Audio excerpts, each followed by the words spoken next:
FDC Zahir Raihan colour lab প্রাঙ্গণে অনুষ্ঠিত হয়ে গেল প্রয়াত নায়ক সালমান শাহের জন্মদিন উপলক্ষে বিশেষ আয়োজন।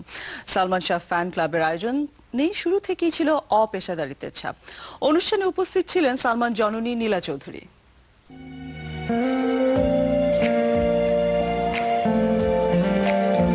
গত কয়েক বছর ধরে সালমান শাহ ফ্যান ক্লাবের উদ্যোগে আয়োজিত হয়ে আসছে এই অনুষ্ঠান। এবারের আয়োজনের শুরুটা ছিল বেলুন ও কবুতর উড়িয়ে অনুষ্ঠানের উদ্বোধন। জন্মদিনের অনুষ্ঠান উদ্বোধন করেন সালমান শাহর মা নীলা চৌধুরী। উদ্বোধনী শেষে শুরু হয় সালমান শাহর স্মৃতিচারণ করেন পরিচালক সোহানুর রহমান সোহান, মোহাম্মদ হোসেন জেমি, সালমান শাহর মা নীলা চৌধুরী, প্রযোজক খোরশেদ আলম খসরু সহ আরো অনেকে।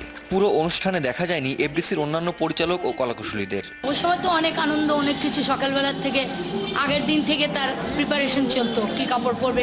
ওই দিন এটাই শেষ জন্মদিন আমার সাথে। সামিরার মাটা সবাই ছিল খাওয়ার মধ্যে।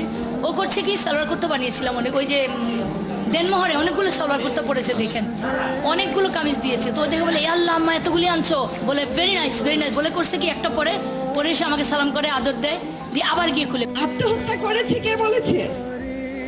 আত্মহত্যা করেনি, হত্যা করা হয়েছে।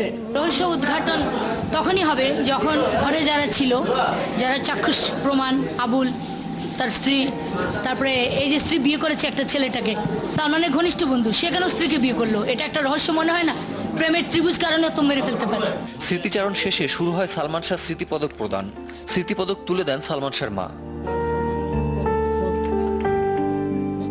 বিভিন্ন আয়োজনের মধ্য দিয়ে সালমান শাহর জন্মদিন পালিত হলেও অপেশাদারিত্ব আর অব্যবস্থাপনা ছিল শুরু থেকেই, যার কারণে জন্মদিনের মতো আয়োজন হয়ে উঠেছিল এলোমেলো।